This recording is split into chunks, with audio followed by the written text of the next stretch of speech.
many of you have ever skied, snowboarded, or know somebody who's done either or both? Okay, well, our speaker today, Nancy Kramer, is going to help blend both alpine sports and Veterans Day. The slide, which should be coming up here behind me, gives you a little bit of her reason for connecting with the 10th Mountain Division and her longstanding relationship through her family, her parents, her dad. So at this point, I turn the podium over to Nancy. She is in Steamboat. I forgot to ask her about the snow level, but regardless, welcome, Nancy. We look forward to this.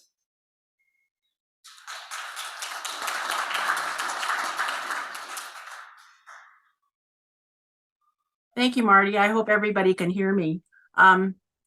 Disclaimer, we don't have any snow in town, but there is snow in the mountain, and they are making snow on the mountain. They anticipate, Steamboat anticipates being open the day before Thanksgiving, but as you all know, there's no guarantee. But over the 50 years I've lived in Steamboat, they've done pretty well on keeping that word. I want to thank Marty and Carl for inviting me to be with you this afternoon. It is so apropos, and I so appreciate your support and acknowledgement of our veterans. I wish I could be with you today. One day off, I will be in Denver tomorrow for a substantial exhibit opening at History Colorado that is based on the 10th Mountain Division, and I will speak to that in here in just a bit. But what I don't want to assume today is that everyone knows about the 10th Mountain Division, yet it is a really intrinsic Colorado story because of the historic training grounds at Camp Hale. But the share that I will provide for you today is my perspective. As we know, so many of our veterans did not share their stories, but they shared directly or indirectly their gifts. And my father certainly did that. So this is really as a descendant, my perspective. My father was a medic in the 87th of the 10th Mountain Division. He went on after the war to be the athletic trainer at Oregon State University. Sorry about that, Buffs. For 34 years before he passed on. To begin, this story starts with this rather 6 degrees of separation slide of the then and now, and that you will see that the sepia tone photograph is my father's group of friends, and you can see just a titch of Mount Hood in the background. And obviously they had been out for a grand outing in the mountains, and this is pre-World War II. On the right, in full color, is a group of my friends that we would call ourselves the Tawdry Tours, and we had just skied up to the base of Rabbit Ears Pass. And in the front is a gray-haired gentleman, and he was a 10th Mountain Division soldier, a German immigrant, Paul Stetner. So you can see right away what I have inherited. Quite the gifts. Next slide. Thank you, Tyler. And we did have a little kerfuffle with some of our slides, but we'll work through that. This is just a real short description of the 10th Mountain Division. It was a light infantry division that was established actually through the National Ski Patrol. Minnie Dole, as many of you may know the story, was very insistent with the Defense Department that we needed a winter warrior part of our army, and this was based on some of the fighting in Finland before America got into the conflict. The Defense Department was very resistant, but finally they relented And through the National Ski Patrol, Minnie Dole and his friends recruited nearly 15,000 soldiers to train at Camp Hale and to be prepared for mountain warfare in World War II. So not to assume the story, but to invite you, this opening tomorrow, the exhibit will be up for 1 year, possibly for 2. It will be at History Colorado. It's a 5,000 square foot exhibit on the history of the 10th Mountain Division and its relevance to Colorado and to the outdoor industry. But it also starts to share the story of our modern division, which was reactivated in 1985, which I'll talk to in a bit. Next slide. So as the first slide showed, our relationship to having friends that enjoy the outdoors, these are some significant points of inheritance that, as my father didn't talk a lot about the war, he passed on certain pieces of his life, of his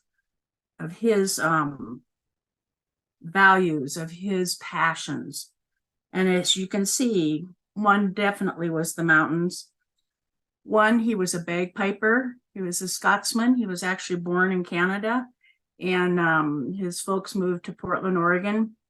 So he earned his U.S. citizenship actually through his service in the 10th Mountain Division. But he was a musician. He loved to sing. I inherited that, and then I learned so much from his career in athletic training and his love of caring for people and the healing process that I went into nursing. That was my first career. So this is a daughter's inheritance for sure. So gifts, talents, and passions are passed on. Next slide. And one of the things that I found in his belongings when he passed away was an old medic field flag from World War II. And for me to carry on the story, share the passion, and the passion for the outdoors, and to honor my father, I have had this flag with me at very significant times of my life. And most of those have been on tops of mountains, many of the huts in Colorado, taking young Boy Scouts, teaching them about the 10th Mountain Division, sharing the flag, sharing the story, summits of mountains and experiences around the world, and in particular, Mount Belvedere. As you see, the 10th Mountain Division was in the Apennines mountains of Italy. That's where Riva Ridge and Mount Belvedere was, where they their training in Camp Hale prepared them to break the Gothic line, which really is a little known, but yet highly significant part of why we won the war. And how we won the war in World War II, which then when they came home, they were only over there for less than a year. And in 1945, when they came home, next slide,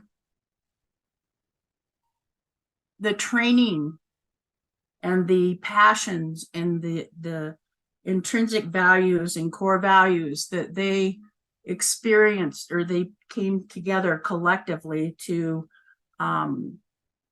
give us our ultimate gift of freedom through their persistence in the war. These are key. These were key.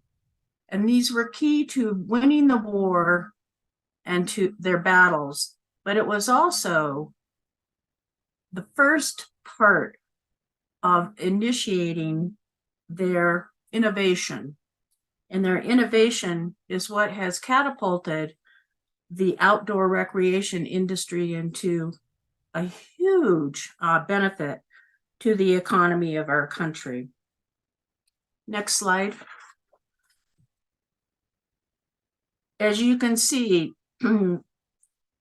many of the veterans came back and were influencers in developing the outdoor recreation industry. And these are 2021 statistics that we actually shared last year when we were advocating for Camp Hale to become a national monument. But they're significant to think that the US GDP of 1.9%, $454 billion in outdoor recreation. Colorado, even though we are at a high profile of outdoor recreation industry, the state is at number 11, but yet still we garner 2.7 GDP. Hawaii, interestingly enough, is number 1. Some of the influencers, we know a lot about some of the ski areas, and we'll share that in a bit, but some other significant influencers in the outdoor industry that were 10th Mountain Division soldiers, veterans, was Paul Petzel with National Outdoor Leadership School. The 10th Mountain Division Foundation has just completed an endowment of an outdoor career transition scholarship with Knowles, so that we'll be funding a veteran each year that wants to gain certification in outdoor education. First executive director of the Sierra Club, Dave Brower. Skiing Magazine, founded by Dick Wilson. And then, of course, one of the most well-known 10th Mountain Division veterans that influenced the sports industry was Bill Bowerman. Interestingly enough, my dad and he worked together, even though one was a duck and one was a beaver. For you from Oregon, well, are we Pac-12 or Pac-10 anymore? I can't remember. I can't figure all of that out. I grew up in the Pac-8. Next slide. And then, as you can see, and this is one of our kerfuffle slides, sorry about that, but the significance of the 10th Mountain Division and the veterans that came back to the ski industry. Some well-known, of course, is Pete Seibert, Sarge Brown, and Bob Barker, who started Vail and managed Vail. We've got Arapahoe Basin, Larry Jump. The 10th Mountain Division Resource Center is currently digitizing a lot of his papers that have been archived. Quite a character. In Steamboat, here, my neighbors, the Schnackenberg brothers, were significant in the ski school here. And one of my good friends, who actually would have turned 100 yesterday, he passed away unfortunately last September, was Crosby Perry Smith. And he ran Howelson Hill, which is the oldest natural jumping hill here in Steamboat Springs. And he's both in the Colorado and the National Ski Hall of Fame. Anyway, significant influence in the ski industry. Dick Wilson, who was started the Skiing Magazine, was the one that collectively put all of this information together. If anybody's interested, I do have his paper on all of the veterans that contributed in where they contributed in the ski industry. Happy to share that. Next slide.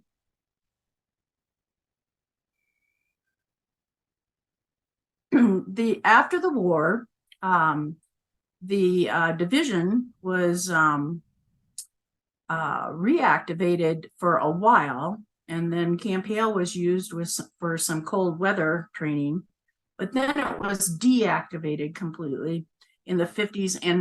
But in 1985, the Army decided that they indeed needed a light infantry agile group, and even though it was not focused on winter alpine warfare, they reactivated the 10th Mountain Division in 1985. They are again about 15,000 strong at Fort Drum in upstate New York near Waterton. I have had great pleasure in meeting and working with any number of our young soldiers. Their significant missions have been in Somalia, Haiti, Iraq, and Afghanistan. A couple of Medal of Honors soldiers in there. One of the things that two important points that the foundation in partnering with and engaging more with the division is that indeed they're refocusing on some of the winter training, and we are networking our partners, be it Knowles, others, to help the Division Light soldiers learn more about winter training.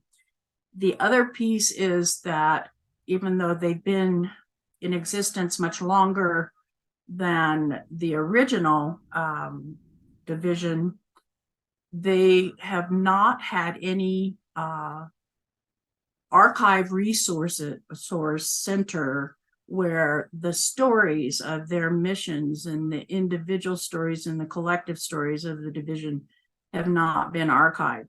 We just recently were able to obtain a grant, a substantial grant, and are now working with Syracuse University to rectify that huge flaw. And we're hoping that we will have an archive center similar and modeled actually after the World War II soldiers archives in Denver, which we have a partnership with the Denver Public Library, the 10th Mountain Division Resource Center. So we are excited about being able to work with the division on that. Next slide. So when the veterans returned, they wanted to honor those who had given their lives in service to the 10th Mountain Division in Italy. There was an initial foundation that was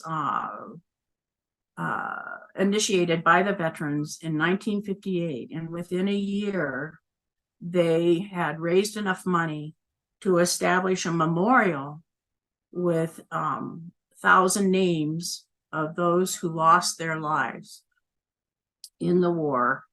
And that is at the top, and I hope any number of you have been able to visit the memorial. And that is at the top of Tennessee Pass on Highway 24 between Minturn and Leadville. And if you've not been, it's a stunning, it is a really stunning, very special place, about 5 miles south of Camp Hale. They had some extra money left over from the establishment, and they retained some of that for maintenance. But what they also wanted to do was provide scholarships for descendants. And so the foundation was reestablished as a private, or as a 501c3. I think we actually need to go back one slide, Tyler. There we go. There's the monument.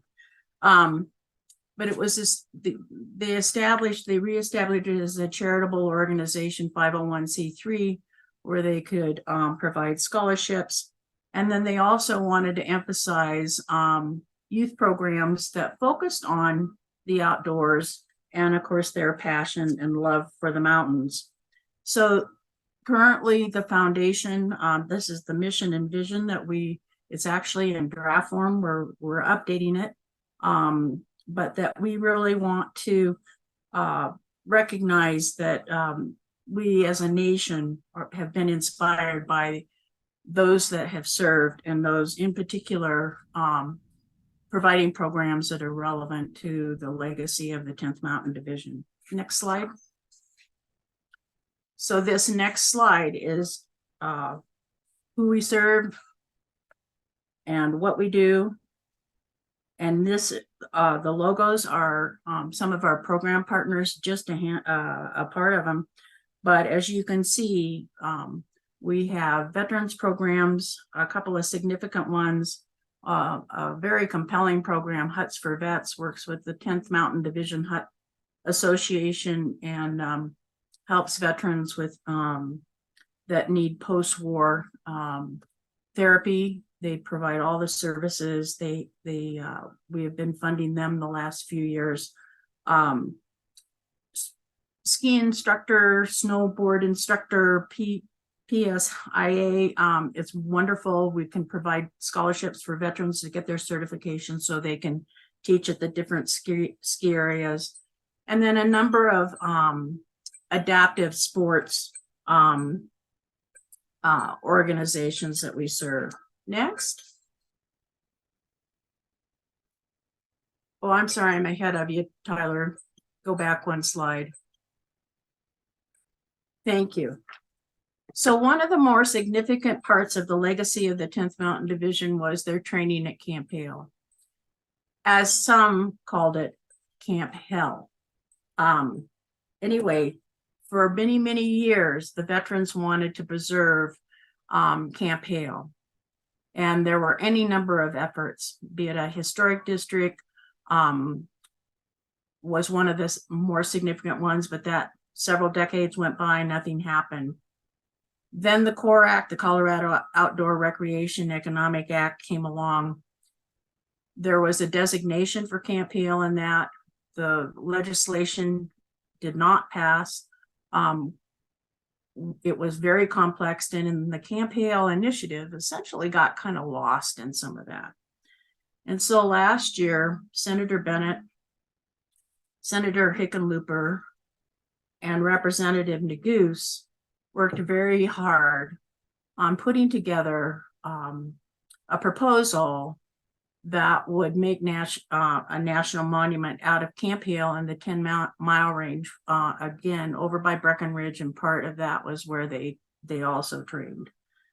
It was a very difficult task, but we all got on board, and it happened, and now we have in perpetuity, to a certain extent. It can be extracted politically, but at least now the preservation of Camp Hale is more assured than it has been in the 80 years since the division trained there. Next slide. The foundation was a lead advocate for the 10th Mountain organizations. There's any number of plans, both to enhance the recreational aspects, the interpretation. We do staff rides, do auto tours are on the books, but there's a lot of work to meld a number of plans that have been developed for Camp Hale. So we're working hard at that, helping to bring partners together. Next slide. Cooperation is quite significant when it comes to the magnitude of a management plan for a new national monument. But these are some of the organizations and groups. We're working very closely with the Forest Service, White River Forest Service. They're working in turn very closely with the indigenous tribes, the Utes, that were the first people on that land. And actually the 10th Mountain Division was a bit of a short timer there, because we didn't show up until the early 40s, and we left rather soon after we got there. But very respectful kickoff for cooperation to put together the National Monument Management Plan. So we started that 2 weeks ago, had the kickoff 2 weeks ago. It's approximately a 2-year process. Next slide. But I'm here to tell you that finally, after many, many years, it was 1992 when it was the 50th anniversary of the establishment of Camp Hale, when the first interpretive signs were placed at a turnout on Highway 24. and they were old fiberglass panels, and you could no longer read them, but we have just finished installing new fresh signs that really tell the story in a much more comprehensive and visual manner. So we're quite excited about that, and I invite you to travel to experience Camp Hale and to read pretty much the complete story of their training there and the history of the division. Next. I also invite you to some of the events that we have been working on. The annual Memorial Day ceremony at the monument in Tennessee Pass. We had about 300 people at the event last year, and finally it was actually kind of warm. It was great. But it is just an awesome day where we come together to celebrate those that have served and are serving. So I invite you to attend that event as well. Something that has evolved over the last 4 to 5 years is a thing called Vale Legacy Days. It's it's around the same time that the Descendant organization of the 10th Mountain Division puts together a ski in, and there's a Ski Cooper Day, and that is on Friday, February 23rd. And then Vale invites us to be present, and we have some of the soldiers from Fort Drum that come out, do a Troopers Traverse race. There's a parade in Vale, light show, a ski down. It's just awesome what they've done to put this story together to honor primarily those that helped to establish Vale, but the division and the legacy of the World War II, and then help to advance knowledge of the new division, or the Division Light, and the young soldiers who are fighting on our behalf. Next slide, I believe, is the last slide. Good. That is really what I have to share with you. I thank you for allowing me to share my perspective, my story. It is an absolute honor to be a part of this legacy, and I'd be happy to answer any questions if you have them. Great. Thank you so much, Nancy. We have time for just a couple of questions.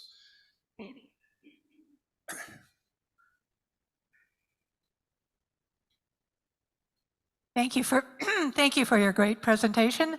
I want to ask, does the 10th Mountain Division still have public use for the cottages? I mean, the huts? Back in the 1970s and thereafter, my family and I would ski into, whether it's through Ashcroft, through the summit, and other locations, and up also at Camp Hale, and reserve and stay for a holiday, a ski holiday in those huts. Is that still public? Are people still allowed to book those incredible huts and stay there overnight or for many nights? Yeah. The 10th Mountain Division Hut Association is a separate organization, and that they manage both private huts as well as huts that are owned by the association that are named after some of the division veterans. Ashcroft and Green and that down in Aspen is actually a separate system, but all of them work together. But indeed, they are all publicly accessible. And some of the pictures that you saw of the flag are with my good friends. I take young people now with me so that they can carry all the stuff. And we go in and we just enjoy the heck out of it. And I'm able to share the story right in the landscape where they train. So love the huts. Thank you for that question. Yeah, quick question. I just recently heard about the 10th Division. How many men were in it during the war? There was actually, the village was about 19,000, but it was about 15,000 soldiers. But the rest were all support. They were trainers. You had the mule folks and veterinarians, and you had all the cook. You had you can't even imagine the map when you do go and you have a chance to see the interpretive sign over there and see the map of the town. It really was a village for almost 20,000 people, but about 15,000 soldiers. Do we have any more questions in the room?